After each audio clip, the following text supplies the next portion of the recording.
Adi, vous êtes à Rigaud et là, il y a de plus en plus de propriétaires qui sont encerclés par ces inondations, qui sont isolés complètement.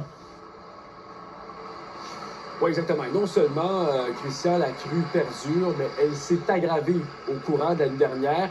Le niveau d'eau a grimpé jusqu'à 35 cm par endroit, d'autres fois jusqu'à 65 cm selon le secteur.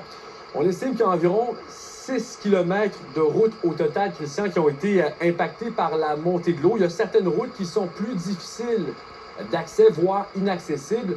D'autres où on permet la circulation, mais à basse vitesse. Et vous le verrez ici, là, par exemple, on a installé un panneau tout près de cette route-là pour rappeler aux gens qu'on peut y circuler, mais bien sûr, lentement. Pourquoi? Parce qu'on a environ ici 14 pouces d'eau. Alors, il faut le faire de façon sécuritaire.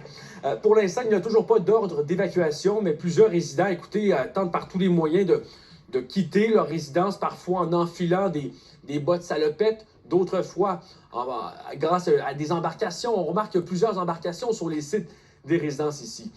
On a parlé ce matin, Christian, avec la mairesse, quand même, qui demeure optimiste dans les circonstances, et vous entendrez ensuite deux résidents du secteur à qui on a parlé. Le moral d'aujourd'hui, c'est toujours la question, hein, c'est pénible de le vivre. Moi, je pense surtout aux citoyens qui sont impactés, où est-ce que leur résidence est entourée d'eau présentement. Là. Ça, là, c'est quelque chose qui doit miner le moral. Puis avec la température qui va pas bien, les vents, les vagues, c'est difficile pour eux. Là, puis je le comprends très bien. Là, je suis de tout cœur avec eux. Puis j'espère juste que ça va se rétablir rapidement.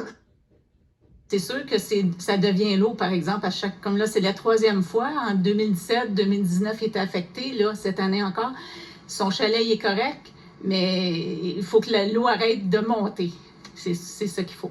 À un moment donné, elle va partir parce que ça devient trop difficile psychologiquement et physiquement. On vieillit. Christian, c'est la 3e fois en 6 ans qu'on est confronté à des inondations ici dans la municipalité de Rigaud. Alors, on a développé avec le temps certaines habitudes. On est, écoutez, pratiquement prêt à accueillir de nouvelles inondations à l'avenir. Et je veux absolument vous montrer ces images que vous voyez à l'écran. Les images qu'on a filmées ce matin, c'est un résident, un homme plutôt âgé qui revenait de faire son épicerie. Il portait des bottes salopettes et tout normalement, écoutez, il a traversé la rue qui était complètement submergée. Il a parcouru une distance d'environ 300-400 mètres. Et dans l'embarcation qu'il traîne avec lui, son épicerie, tout simplement. Il s'est rendu jusqu'à chez lui avec son épicerie, comme si de rien n'était. Ce sont des images quand même assez étonnantes, il faut le dire.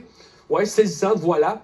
Mais auxquelles, écoutez, on est de plus en plus confrontés ici. Je pense que, écoutez, voyez cette route-là au loin, toujours submergée. Et si je ne me trompe pas, si je ne m'abuse pas, là, il y a des véhicules qui tentent de la traverser dans ce contexte-là, qui n'est pas toujours évident. Alors voilà, ce sont des images qu'on vous montre toujours en direct du chemin de la Rivière-Nord. Au grand mot, les grands moyens. Et comme Fiona avant vous, c'est la rivière des Outaouais dans ce coin-là qui monte, qui fait des siennes. On s'en va côté Charlevoix.